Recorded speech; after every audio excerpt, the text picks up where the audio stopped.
Oke, selamat siang semuanya. Kita mulai ya untuk kuliah hari ini ya. Jadi di pertemuan ini kita akan belajar tentang analisis algoritma dan fungsi rekursif ya. Oke.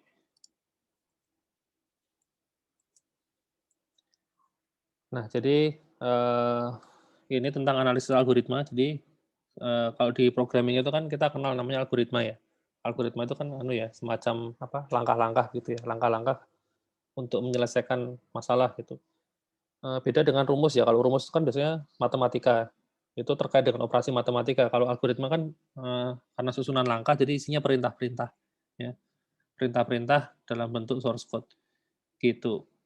Nah, analisis algoritma itu cara paling gampang itu ngukurnya pakai waktu ya, pakai timer gitu. Kita hitung waktunya ya semacam pakai stopwatch gitulah. Kita hitung, sekarang mulai ya, kita pencet, terus kemudian waktu selesai, kita pencet lagi, terus ketemu waktunya, berapa detik waktu yang dibutuhkan, gitu. Oke, nah kalau di source code di sini ya, untuk apa namanya, ngitung waktu itu bisa pakai ini ya, bisa pakai fungsi time ya. Jadi kita pertama-tama, harus import dulu, simpen dulu desktop main.button. Saya import time, kemudian misalnya ini ya, waktu awalnya berapa, waktu awalnya, saya simpan ke dalam ini variabel start ya. Kemudian ini time dot loh apa ini?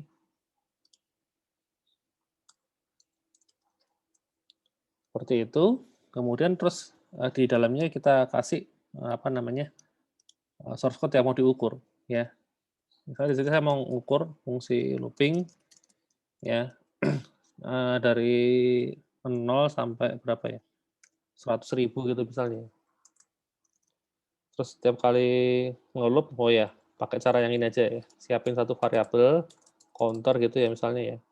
Sama dengan 0, ya setiap kali looping, counter-nya saya tambah 1, gitu. Kemudian waktu udah selesai, saya ambil waktu selesainya, kemudian saya cetak selisihnya ya, seperti ini, ya. Kemudian saya run, nah ini ya ketemu hasilnya 0,03877 ya, gitu. Ini karena terlalu cepat ya, 0,0, 0 ini sebenarnya satuannya harusnya detik ya, 0 ini kan 0 detik, ya kan? Berarti, dia tuh nggak sampai 1 detik ya, tapi 0,03 detik, ya, gampangnya gitu, atau 0,04 lah kalau dibuletin, ya, 0,04 detik, gitu ya, sangat cepat sekali. Oke, mungkin kita bisa compare ya, apa namanya, untuk ini kan 100.000 ya, sekarang kalau misalnya, apa namanya, kita bikin beberapa, ya, ini 10.000, kemudian saya kurangi lagi, ada yang 1.000 ya, kemudian ada yang 100, dah. Jadi mulainya 100 sampai terakhir 100.000 ya, kita coba jalanin. Nah ini, kalau datanya itu, jumlahnya 100 ya, itu dia makan ini bukan 2,5 detik ya, tapi 2,5 dikalikan ada 0, ada 5 kali 0, di belakang koma. Jadinya ada 0, 0, 0, 0, ya, kemudian yang di digit kelima baru ini, ya, 2 angka 2-nya. Gitu, jadi 1/100.000 ya, gitu. Karena nolnya ada 0, 0, 0, 0, baru 25 sekian, gitu. Itu artinya yang ini. Kemudian kalau yang ini, itu ada 3 digit 0, ya, berarti 0,0001 detik, ya. Kemudian yang ini, ya, yang tadi 100.000 itu yang bawa sendiri. Ini memang kalau tiap di-run hasilnya pasti berubah-berubah ya. Nah kan, angkanya kan, lain ya. Yang 100.000 ini tadinya 0,14, kemudian di sini saya run lagi 0,6 ya. Padahal isinya nggak berubah, ya source code-nya tetap kayak gini dan ini, apa namanya, ya nggak ada variabel yang diganti-ganti ya, tapi, output-nya berubah-berubah ya itu kan soalnya tergantung ini ya, Sebenarnya kan yang namanya waktu itu kan tergantung komputernya juga. Jadi mungkin komputer saya tadi lagi sibuk ya, terus sama komputernya waktu nganggur ya pasti hasilnya beda, seperti itu. Oke, jadi itu ya, cara paling mudah untuk ngukur ya pakai aja waktu, gitu. Cuman kalau programnya terlalu simpel kayak gini ya waktunya ini ya, waktunya sangat-sangat cepat ya. Sekarang kalau saya, tanya kira-kira, 0,003 detik dibandingin dengan ini 0,03 detik itu ngefek nggak sih? Kalau saya tanya kan pasti jawabannya kan nggak ngefek ya, ini saya run ya semuanya langsung selesai gitu loh, langsung keluar hasilnya. Padahal kalau dipikir-pikir kan, nih 0,03 detik itu kan 100 kali lebih cepat dibandingin dengan yang ini, bener nggak? Ya kan? Yang ini itu 100 kali lebih kenceng dari yang ini, ya tapi tetap aja nggak kerasa, gitu. Ya itu, kalau program terlalu simpel sebenarnya nggak perlu diukur ya, apalagi kalau cuma pakai waktu gitu ya. Karena ya nggak ngefek juga, kita nggak ngerasain juga bedanya meskipun tadi, yang satunya 100 kali lebih kenceng, gitu. Nah, sekarang yang, apa namanya, yang kita pakai kalau kita mau ngukur algoritma ya, terutama algoritma yang advance itu pakai ini ya, analisis asimptotik ini, ya, analisis asimptotik. Ya, ini apa namanya, sebenarnya ini cara mengukur program tanpa perlu dicoba, ya. Sebenarnya analisis asimptotik ini ya, atau kita lebih kenal istilahnya Big O ya. Nah, dia ini, apa namanya, yang intinya sih dia cuma perlu ngitung ada berapa kali iterasi, ya. Dia ngitung jumlah iterasi. Jadi ada berapa loop di sana, gitu. Jadi kalau programnya seperti ini ya, saya ambil yang paling bawah nih misalnya, ini kan yang mau diukur kan ini, ya. Kita lihat aja ada berapa loop di sini. Oh, ada satu loop, ya. Loop-nya cuma satu tingkat. Berarti, notasinya adalah, N ya. Jadi big O-nya itu N, ya. O dalam kurung N, gini ya. Ya, ON, gitu. Nah, kalau loop-nya ada 2, ya misalnya saya bikin lagi for j in range ya 100.000 lagi, ya, counter plus 1. Nah, ini kan loop-nya jadi ada 2 tingkat ya. Ini tingkat pertama, ini tingkat kedua. Ya, itu berarti, eee, notasinya adalah ini, O, N kali N ya, karena loop-nya ada 2 gitu, atau N kuadrat istilahnya. Jadi N pangkat 2 seperti itu. Kalau misalnya saya bikin lagi ya, ya berarti jadi pangkat 3 ya. Jadi bertingkat gini, dalamnya ada lagi, ini K gitu, ya ini berarti N pangkat 3 dan seterusnya, ya. Nah, sekarang pertanyaannya kalau misalnya gini, kalau yang diukur misalnya ini ada satu looping, kemudian ada looping lagi tapi, eee, posisinya gini, sejajar. Jadi looping yang pertama dijalanin, kemudian looping yang kedua dijalanin. Nah, kompleksitasnya kira-kira gimana? Jawabannya tetap N, ya. Karena ini beda, nggak saling terkait sih. Jadi ini loop yang pertama selesai, baru loop yang kedua, ya. Nah, itu tetap notasinya N, gitu. Meskipun kalau kita hitung secara waktu, ya, secara waktunya kita cetak itu pasti beda ya, loopnya satu sama loopnya 2. Tapi, artinya itu kalau di komputer nggak terlalu penting lah, nggak terlalu signifikan juga bedanya, ya. Kayak misalnya ini tadi, kita coba jalanin, nah ini, yang awalnya nih 0,07 detik, nah ini yang berikutnya malah jadi 0,03, itu kan malah aneh ya, yang looping-nya dijalanin 2 kali malah lebih cepat, ya kan? Kan aneh, ya itulah, kalau ngitungnya dari waktu dalam satuannya detik ini, kadang-kadang itu hasilnya nggak terlalu ngefek juga gitu loh, seperti itu. Makanya lebih lebih disarankan kalau mau mengukur algoritma ya pakai yang ini ya, Big O aja, hitung aja jumlah loop-nya, seperti itu. Oke. Kalau untuk loop sih di teorinya udah ada itu ya, lebih detailnya ya. Kemudian ini kayaknya nggak ada grafiknya ya, mungkin saya tunjukin singkat aja untuk grafiknya, time complexity algorithm. Nah, jadi ini ya, ini diagramnya, apa namanya, complexity, kok lama. Nah, jadi ini pokoknya yang ada di wilayah merah ini yang bahaya, ya, orange ini masih moderate ya, masih oke lah dipakai, gitu. Kalau kuning atau hijau ini sangat-sangat aman. Nah, tadi kalau kita lihat, kalau source code-nya seperti ini kan kompleksitasnya ON ya.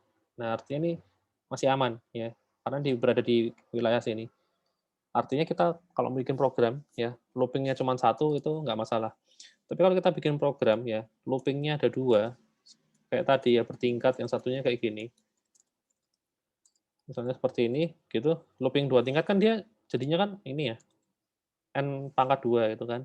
Nah, n pangkat 2 itu masuknya di sini, warna merah, ya. Warna merah ini sebenarnya jangan dipakai kalau bisa, ya.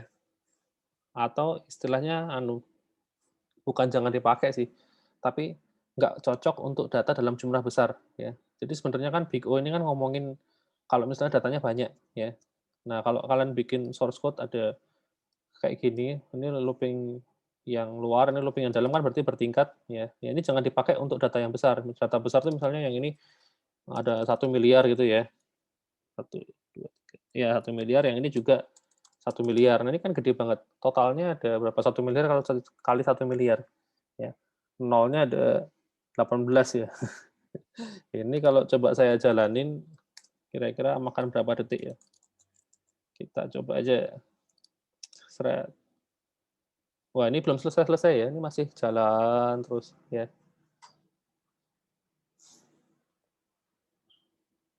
Nah, lama sekali ya, nggak keluar, ini belum selesai nih, ya. Mungkin komputernya sampai nge-hang. Oke, ya sambil kita nunggu, ya intinya seperti itu ya. Jadi kalau, apa, ya ada, algoritma yang notasinya itu salah satu di antara yang merah ini, ya jangan dipakai untuk data besar ya. Kalau datanya kecil nggak apa-apa, tapi kalau datanya besar ya jangan, gitu. Kemudian masih belum selesai. Ya, kita lanjut. Itu untuk ngitung waktu sudah ya. Nah, berikutnya ini ya, rekursif, ya. Jadi rekursif ini juga, kaitannya erat sama masalah algoritma, ya. Jadi rekursif itu adalah, fungsi yang memanggil diri sendiri, ya, gitu. Oh, ini masih belum selesai, luar biasa. Bisa di-cancel aja nggak ya? Saya jadi nggak bisa demoin. Kontrol C, nggak mau. Ini buat ngapus. Iya. Wah, kesalahan nih. Saya close aja deh.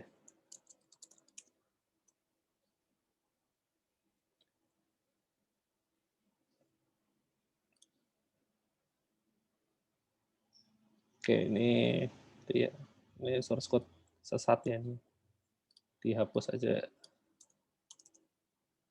Ini juga saya hapus aja semua. Kalau misalnya 1 miliar doang, ya gitu. Coba kita tes ya. Harusnya sih nggak terlalu lama sih kalau ini. Tapi kalau udah dibikin tadi bertingkat ya, kompleksitasnya n pangkat 2, nah itu nggak selesai-selesai ya. Sampai tadi berapa menit tuh belum kelar ya. Ini udah saya run belum sih?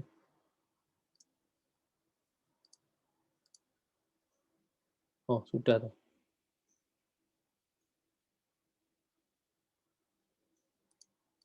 Tapi kok nggak ada output satu pun? Oh, ya ternyata emang lama ya. Nah, ini juga kebanyakan ya. Saya kurangi aja jangan 1 miliar ya, 10 juta aja. Itu 100.000, 1 juta, 10 juta. Nah, kalau 10 juta iterasi,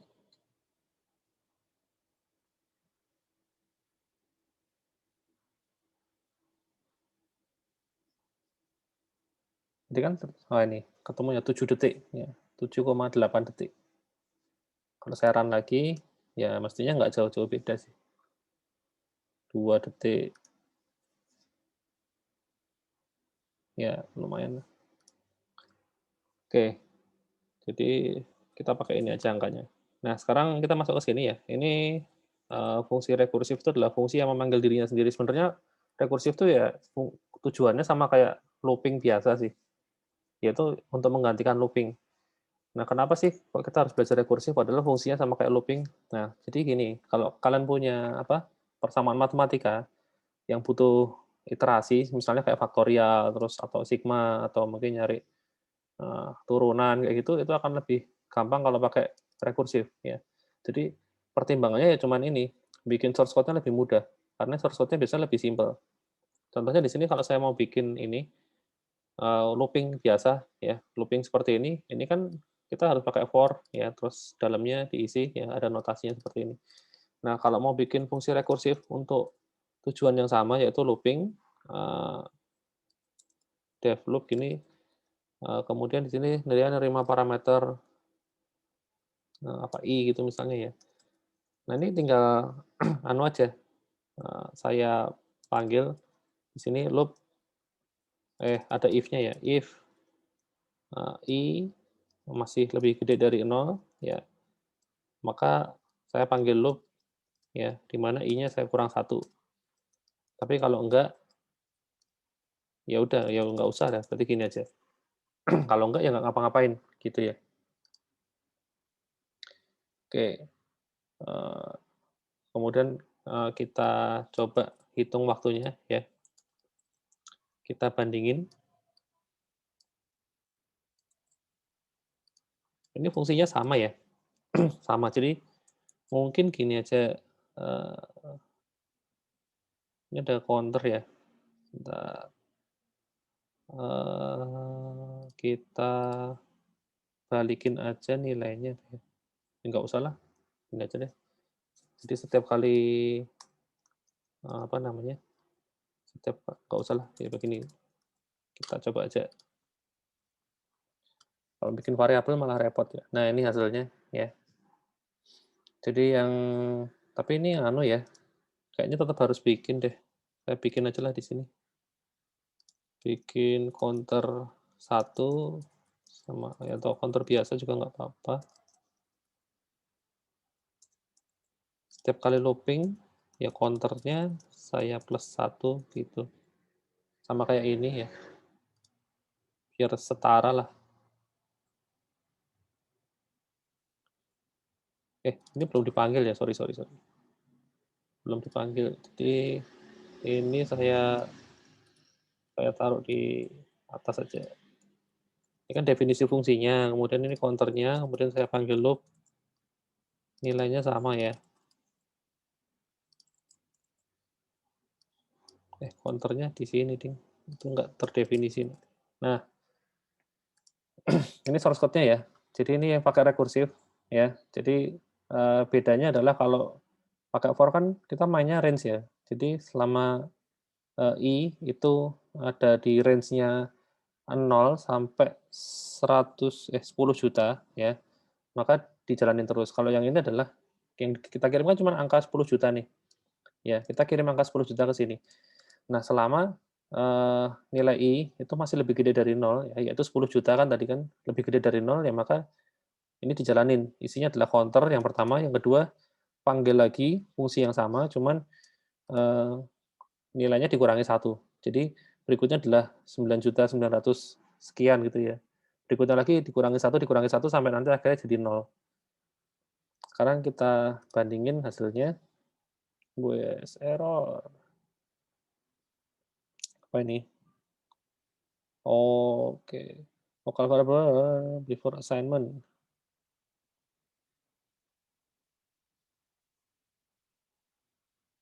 Local variable. Atau kita hapus semua aja deh, ini nggak usah pakai counter, ini juga enggak, yang bawah juga enggak ya. Intinya kita cuman mau, oh tapi ini nggak bisa ya. Ya udahlah nggak apa-apa.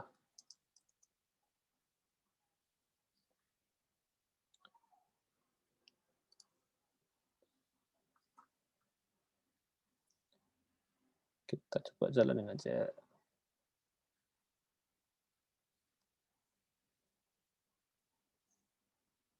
Tuh, ini sudah tuh. Oh, error itu ya. Kirain belum. Oh iya, sudah ding. Ya, ketika pakai looping ya, ternyata nggak bisa ya kalau datanya banyak ya. Kalau datanya saya kurangin, misalnya cuma 100 doang, ini juga 100. Nah, ini bisa. Ya, yang rekursif lebih kencang ya. Ini 0 di belakang koma ya. Tapi kok minus sih? Oh, sorry sorry. N-nya juga ikut ke sini. Enggak deh, lebih cepat yang ini, yang loop biasa. Coba lagi, ini hampir sama. Ya intinya sih kurang lebih sama sih sebenarnya ya. Jadi pakai rekursif apa enggak, kalau dari waktu sebenarnya sama ya. Kalau dari kompleksitas juga sebenarnya sama aja, kan ini kayak loop ya, kayak looping biasa gitu loh. Isinya adalah iterasi-iterasi gitu. Cuman masalahnya itu rekursif itu memang keunggulannya kalau kita bikin algoritma yang kompleks ya, algoritma yang rumusnya itu ruwet gitu, pakai rekursif itu gampang banget ya. Jadi fungsi rekursif itu isinya pasti cuman nggak nyampe 10 baris ya biasanya ya, setahu saya. Nah, rata-rata cuma 3, 4 baris doang ya. Yang jelas di dalamnya ada if else ya. If, terus else ya, atau if doang juga nggak apa-apa, gitu ya. Tapi kalau misalnya kalian punya algoritma yang rumit gitu, dibikin pakai for biasa pasti juga tambah rumit gitu. Nah, kekurangannya dari rekursif adalah dia ini kan nggak ada variabel di sini ya. Kita nggak bikin satupun variabel. Sementara kalau di sini kan harus ada variabel i itu kan. I-nya kan harus disimpan gitu loh setiap kali iterasi. Ya, kalau ini kan i-nya kan nggak disimpan. Ini i-nya cuma sebagai parameter gitu. Tapi i-nya nggak perlu di-assign di sini. Cuma perlu dipakai pas manggil doang. Tapi artinya nilainya nggak perlu kita gonta-ganti di tengah-tengah gitu. Nah, jadi kekurangannya gini, kalau kalau rekursif itu kan yang iterasi pertama jalan, terus manggil iterasi kedua. Nah, yang iterasi pertama tuh masih nyangkut di memori. Ya. Itulah kenapa kalau dia itu angkanya lumayan gede, ya, kayak tadi berapa ya, 10 juta itu ya, waktu di-run udah error duluan ya. Nah ini, maksimum depth-nya sudah tercapai, ya, gitu. Karena fungsi yang sebelum-sebelumnya kan belum selesai, dia harus manggil fungsi baru, gitu. Jadi rekursif tuh meskipun dia tuh implementasinya mudah, tapi memorinya boros, ya. Kalau yang looping biasa itu implementasinya susah, tapi memorinya relatif hemat. Perbandingannya kayak gitu. Oke, ini contohnya di sini itu untuk faktorial ya. Ini faktorial yang biasa, looping biasa. Kemudian ini faktorial yang rekursif ya, seperti itu. Ya kalau lihat outputnya pasti hasilnya sama ya. Kita masukin 10 di fungsi yang iteratif biasa, looping, sama yang rekursif, ya pasti hasilnya sama. Nggak mungkin angkanya beda. Yang beda kan tadi masalah tadi ya, waktunya atau kompleksitasnya. Gitu. Kemudian ini tentang rekursif. Nah, rekursif tuh yang pasti dia harus ada selalu namanya if else ya, percabangan. Nggak mungkin nggak. Karena percabangan dipakai untuk mengatur kapan dia harus berhenti melakukan rekursif. Ya, gitu. Jadi pasti minimal ada satu if else ya, minimal satu. Lebih bisa, tapi minimal ada satu. Oke. Kemudian, nah ini ada juga apa namanya variasi dari rekursif. Ada istilahnya apa namanya head recursion sama tail recursion. Ini cuma masalah ini sih posisinya aja ya. Kapan dia manggil fungsinya ya. Kalau yang head ini dipanggil dulu baru di print. Kalau yang tail print dulu baru dipanggil ya gitu. Ya ini sebenarnya nanti kadang-kadang beberapa situasi outputnya bisa beda ya. Outputnya bisa beda antara yang ini head sama yang tail. Itu nanti di materi-materi yang berikutnya kita akan pakai ya. Bedanya di mana sih? Terutama untuk materi tentang tree ya. Tentang tree mana ya? Tree. Nah, ini tree itu eh,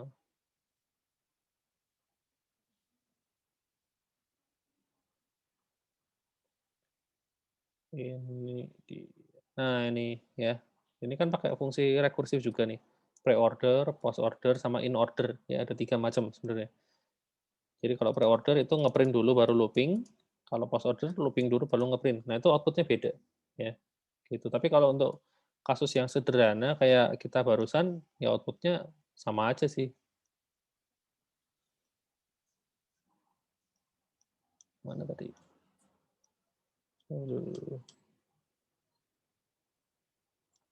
Nah,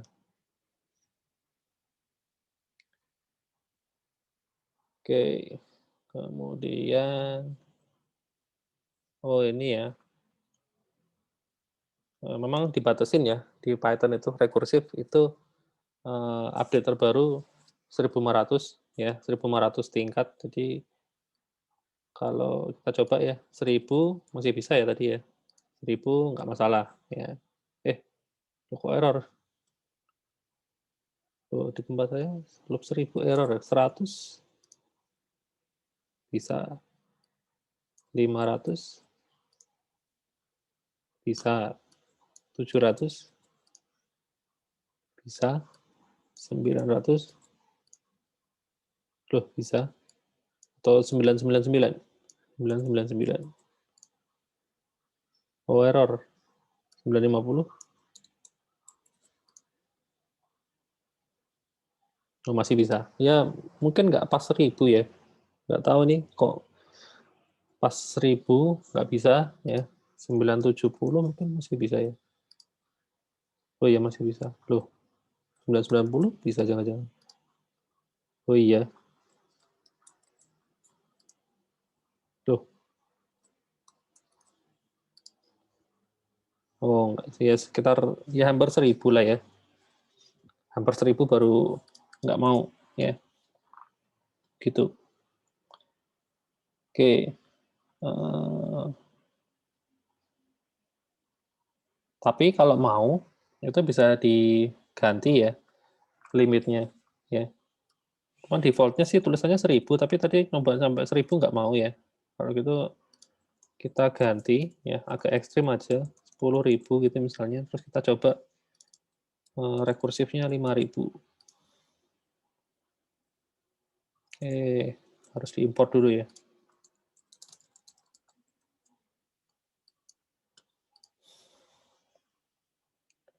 Ya, bisa ya, tinggal ganti limitnya. Memang defaultnya dibatasin ya. Takutnya kalau sampai kalian ngesetnya terlalu gede dan terus kalian iseng coba komputernya jebol ya, itu jadi masalah.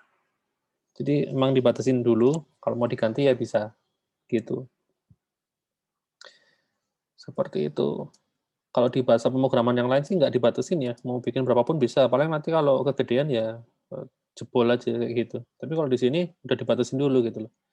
Kalau ada fungsi yang terindikasi rekursif, nah dilihat jumlah ininya. Nah, iterasinya kira-kira masih masuk nggak sih? Gitu. Oke, kemudian untuk guide-nya ini mencari pasangan. Oh, oke.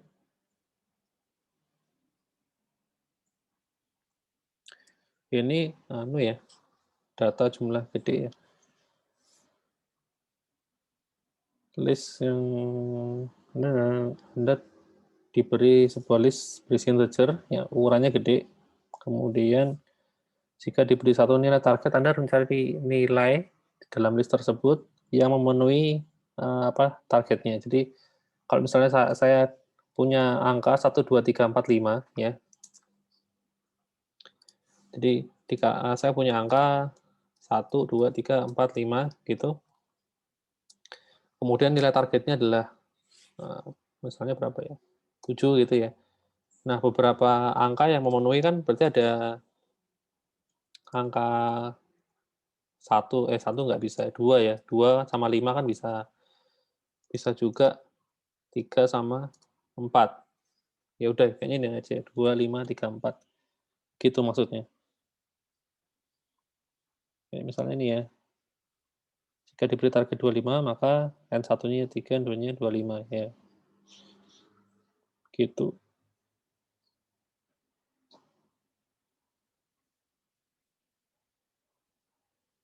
Oke, ini fungsinya kita copy aja. Ini saya hapus ya.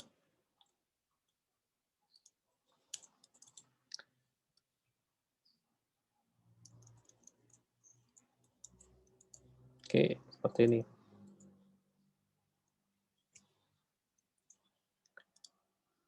Kemudian ini buat anu ya, buat generate list-nya ya. Jadi supaya sampel datanya kita nggak usah bikin manual ya, dibikin random kemudian di-print. Misalnya saya coba, nggak usah gede-gede, 10 dulu aja. Nah ini ada 10 data, yang nilainya itu mesti generate list 10 kalikan oh ya 1000 ya batasnya ya. Jadi batasnya 1000 ya. Kalau mau saya kurangin batasnya jadi 100 ya berarti ini 1 gitu aja ya. Harusnya batasnya jadi 100. 100 tapi angkanya 1 ya. Oke, ya udah. Memang ini anu sih kalau mau angkanya 10 ya 10 kali 100 jadi 1000. Kalau angkanya 15 ya berarti 1500 batasnya. Gitu. Pokoknya per 100 angka. Ini kemudian tadi 100 ya, berarti angkanya gede sekali ini. Iya, sampai ribuan. Oke, nah kemudian dari angka-angka ini, kita disuruh mencari kira-kira ada nggak sih kombinasi apa, dua angka yang kalau dijumlahkan hasilnya sesuai dengan target yang kita kasih. Oke, nah fungsinya seperti ini ya, fungsinya pakai ini, cari pasangan gitu. Ini dibikin pakai iterasi biasa ya, makanya ada ini for-nya berlapis-lapis ya. Oke, saya copy aja. Seperti ini ya. Sebenarnya isi ininya nggak terlalu penting sih source code-nya, karena kan tujuan kita kan sebenarnya buat menganalisa algoritma ya. Jadi kalian nggak harus dipahami baik-baik. Yang penting kalian tahu di sini ada dua for yang bertingkat. Ini for yang pertama, ini for yang kedua. Jadi kompleksitasnya adalah O n pangkat 2 ya. Ini kompleksitasnya. Oke, sekarang kita coba panggil ya fungsi cari pasangan. Jadi di antara data ini, berarti kan datanya kan maksimal bisa sampai anu ya, 10.000 ya. Oke, kita kalau 10.000 berarti bisa nggak sih angkanya 5.000 gitu. Hasilnya berapa ini? Oh, ada targetnya, sorry lupa. Cari pasangan, datanya itu kita masukin ya sama targetnya. Nah, ini baru. Sorry.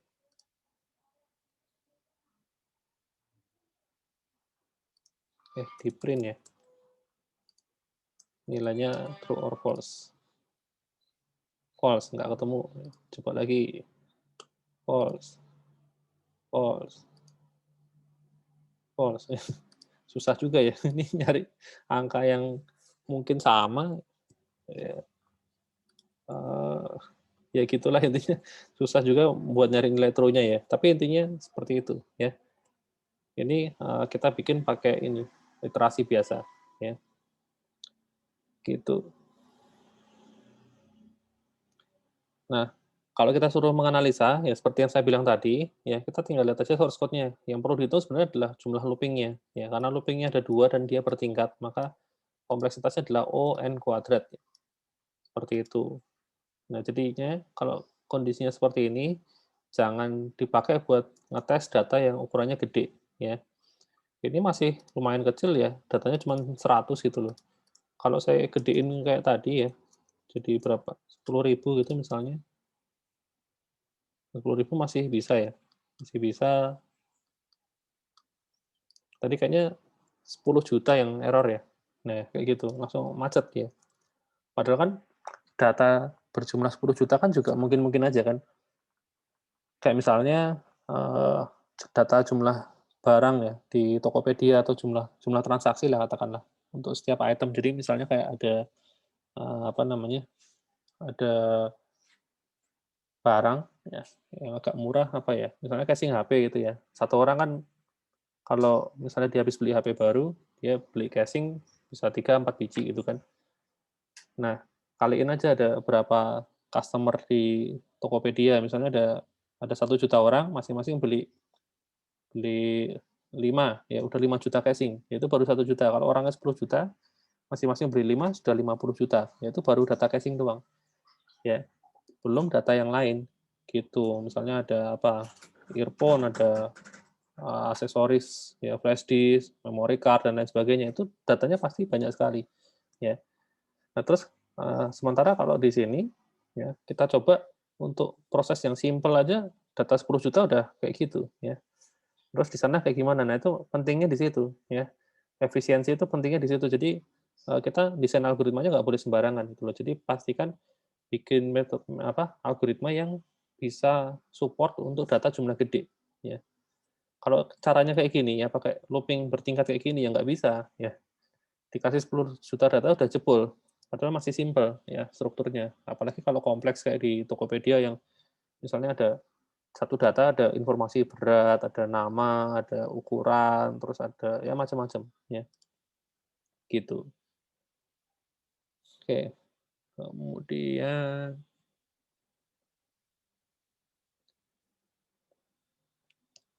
nah ini, semacam anu sih, apa namanya, ya percobaan ya, apa namanya, dicoba terus sampai, ada berapa iterasi nih ya. Nggak usah nanti komputer saya, jebol ya. Nah ini kita lihat langsung aja hasilnya di sini ya. Jadi, dia nyoba, intinya mulai dari data ukuran 5.000 sampai datanya itu 50.000 ya. Data ukuran 5.000 butuh 1 detik ya. Kemudian 10.000 itu 4 detik, kemudian 15.000 10 detik ya. Naiknya bisa lumayan banyak ya. Padahal 5.000 ke 10.000 ya nambahnya 5.000 ya. Nambahnya 2 kali tapi waktunya bisa 4 kali ya. Dan 10.000 ke 15.000 1,5 kali tapi naiknya 2 kali ya, kayak gitu. Sampai akhirnya 50.000 data, itu dia butuh 120 detik, ya. Nah ini yang disebut sebagai eksponensial ya. Artinya gini, itu kenapa kok, eee, mana tadi? Nah kenapa kok yang warna merah-merah ini nggak boleh dipakai, karena semakin lama itu naiknya tuh ke atas gitu loh, bukan ke kanan. Jadi ke atas, kalau ke atas tuh dilarang. Jadi kalau kalian lihat sebenarnya yang warna merah ini, itu adalah garis yang berhentinya tuh di bagian atas ya, di sini di sini di sini, pokoknya di sisi atas. Kalau berhentinya di sisi kanan itu nggak masalah sebenarnya, itu boleh dipakai, tapi kalau di atas ini nggak boleh. Ya karena naiknya itu makin lama makin gede, ya, kayak yang di modul tadi. Jadi kalau 5.000 data itu 1 detik, tapi 50.000 data itu 100 detik. Harusnya kan 5.000 ke 50.000 kan naiknya kan cuma 10 kali lipat ya, tapi waktunya bisa 100 kali lipat. Nah, masalahnya di situ. Atau bandingin dari yang sini ya, 25.000 ke 50.000 kan 2 kali lipat ya. Harusnya kan di sini kan butuhnya 28 kali 2 kan 56, tapi nyatanya naiknya 4 kali lipat, gitu. Itulah kenapa kalau, kompleksitasnya tadi yang warna merah-merah ini nggak boleh dipakai ya alasannya karena itu, ya. Makin lama makin berat. Jadi bayangin aja ini 50.000 data ya, hasilnya 120 detik. Kalau datanya tadi nyampe 1.000.000 itu jadi berapa ya? Ya itu cuman untuk memproses satu perintah doang, ya udah makan waktu cukup lama, gitu. Kemudian, nah ini, eee, rasionya ya, rasio ukuran sama waktunya sebenarnya sama aja sih, yang dari hasil ini ditabelkan seperti ini, ya. Kemudian, eee, ya ini tadi naiknya pokoknya makin lama makin nggak umum, ya, seperti itu. Nah, kemudian, kalau untuk menyelesaikan kasus di atas tadi bisa pakai yang namanya binary search ya. Binary search, ya, itu kompleksitasnya lebih ringan ya. Kalau tadi kan n kuadrat, yang ini n log n. N log n itu kalau kita lihat tempatnya di sini. Nah, yang orange ini. Orange ini karena berhentinya di kanan, jadi, lebih baik ya, jadi boleh dipakai, gitu. Harusnya kan hasilnya lebih kecil. Nah, ini ya, hasilnya sampai dari ukuran 5.000 sampai 50.000 ya cuman 0,0 sekian ya, nggak nyampe 1 detik. Cukup signifikan bedanya, ya, gitu. Jadi intinya kalau kalian nyari algoritma, itu kalian cek dulu kompleksitasnya ya, kompleksitasnya masuk yang mana, kalau masuk di sebelah kanan, ya nggak masalah. Tapi kalau masuk di atas, kalian cek dulu, itu kalian mau nyelesain problem apa dulu, datanya banyak nggak? Kalau datanya dikit ya nggak masalah, pakai ini. Tapi kalau datanya gede, ya harus pakai yang di sini ya, nggak ada pilihan. Seperti itu. Oke, nanti bisa dicoba sendiri ya, karena ini makan waktu lama, takutnya komputer saya nggak kuat. Jadi tinggal kopas aja source code-nya, gitu. Oke, sampai sini ada yang mau ditanyain dulu mungkin? Udah selesai ternyata ya. Karena emang nggak materinya bukan materi yang teknis ya, tapi materi tentang menganalisa algoritma ya. Jadi bukan ngajarin algoritma, biasanya kan ngajarin algoritma, ngajarin struktur data, tapi kalau yang sekarang ini kita mencoba menilai ya, mengukur satu algoritma ya. Tujuannya nanti kan kita belajar ya, macam-macam struktur data. Nah, kita bisa memutuskan mana yang lebih bagus ya. Kita pilih A atau B. Nah, itu ada pertimbangannya gitu. Oke. Ada yang mau ditanyain sebelum saya jelasin untuk ini soal unguided-nya? Kayaknya nggak ada ya. Oke, nah untuk soal unguided-nya itu kalian bikinlah dua function ya. Namanya bertelur satu sama bertelur dua. Ya. Parameternya sama ya. Sebenarnya tujuan fungsinya juga sama sih. Yaitu untuk menghitung jumlah ayam ya. Jadi parameternya ada dua. Parameter yang pertama adalah jumlah induknya ya. Jumlah induknya ada berapa, modal awalnya gitu. Jadi intinya kalian melihara ayam gitu ya. Nanti ayamnya tuh hari berikutnya bertelur ya. Nah, telurnya tuh sudah menetas dan sudah bisa bertelur juga nah, kayak gitu. Anggap aja ayam itu begitu netas ayamnya langsung gede ya dan bisa bertelur.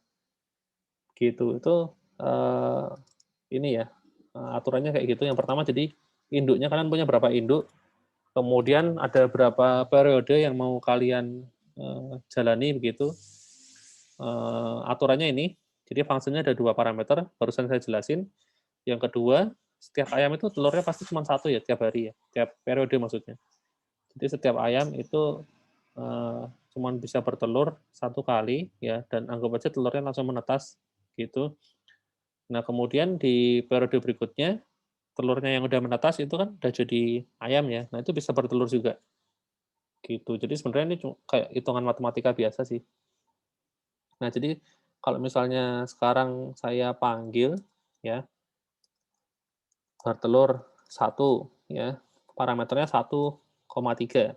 Nah, ini artinya saya punya satu ayam ya, kemudian periodenya jalan 3 kali ya. Artinya dia akan ada 3 fase bertelur ya.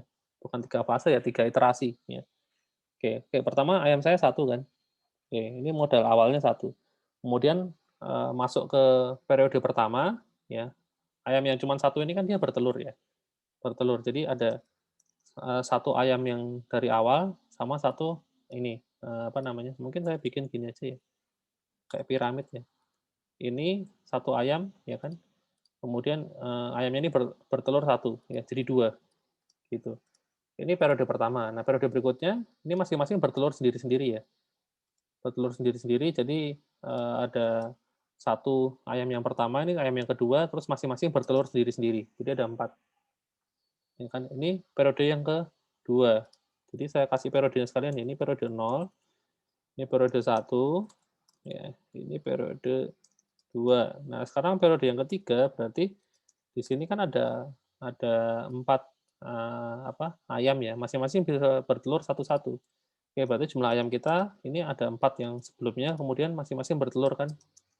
Jadi ada 4, jadi ada totalnya 8. Jadi output-nya ini hasilnya 8. Kalau kita panggil seperti ini. Gitu. Demikian juga kalau kita misalnya ayamnya punya awalnya 2, oke, modal awalnya 2. Iterasi pertama, ya, kita masih punya 2 ayam yang pertama, 2 ayam ini bertelur, ya masing-masing 1 kan, jadi totalnya ada 2, berarti jumlahnya 4 ya. Periode yang berikutnya, kita punya 4 ayam dari sebelumnya, 2 ini yang paling atas ini, kemudian 2 yang berikutnya, masing-masing bertelur sendiri-sendiri, berarti kayak gini. Yang ketiga, berarti hasilnya begini. Berarti totalnya ada 2 kali 1, 2, 3, 4, 5, 8, 16 ya.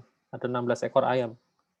Jadi kalau hasilnya seperti ini, berarti hasilnya adalah 16. Seperti itu.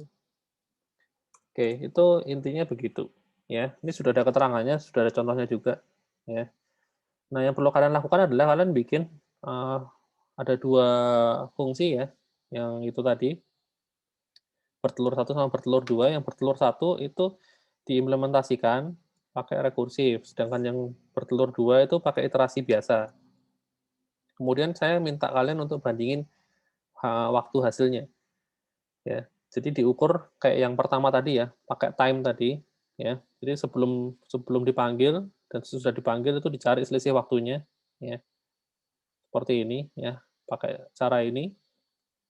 Kemudian cobalah kombinasi untuk, induknya itu antara 1 sampai 5 ya, dicoba semua dan periodenya 1 sampai 10. Berarti totalnya ada 50 kombinasi ya, dan itu silakan nanti di-print langsung di programnya, kemudian kalian bisa simpulkan ya, bukan simpulkan ya, di programnya juga harus mencetak mana fungsi yang lebih baik antara bertelur satu atau bertelur 2 gitu. Jadi nanti kalian harus nyoba ini ya, masing-masing pertama kalian manggil satu ya, satu-satu ya, bertelur 2 juga 1,1. Misalnya ini butuh 1 detik, yang ini butuh 2 detik, ya. Terus, berikutnya bertelur 1, manggil 1, 2, bertelur 2, 1, 2 juga, ya. Ini butuh 5 detik, misalnya ini 10 detik. Gitu terus sampai dengan yang terakhir ya, paling akhir kalian manggil ini, bertelur 1, ini maksimal berapa sih? 5 ya, 5, ininya periodenya 10, ya. Misalnya dia butuh 600 detik gitu ya, sedangkan yang bertelur 2 itu sama, ini 5,10 atau butuh 900 detik. Nah, ini terakhir ini ya, yang dipanggil ya, yang dipanggil adalah 5 sama 10. Awalnya 1, 1, 1 sama-sama 1. Kemudian yang terakhir adalah 5 sama 10, dan ini nanti output yang terakhir adalah kesimpulan, fungsi bertelur 1 lebih baik, kayak gitu aja. Karena angkanya kan lebih kecil, ya, seperti itu. Pokoknya yang angka akhirnya lebih kecil yang mana itulah yang lebih baik, ya, seperti itu. Oke, ada pertanyaan mungkin soal ininya, uncaged-nya? Kalau bingung nanti bisa tanya di grup ya kalau masih bingung, ya. Tapi saya rasa harusnya udah cukup jelas ya output-nya, kayak gini aja nggak apa-apa. Adakah yang mau ditanyakan? Kayaknya nggak ada ya? Ya sudah, kalau nggak ada, mungkin kelasnya cukup sampai di sini, ya. Jangan lupa dikerjain, terus kemudian untuk kuis juga sudah saya taruh ya.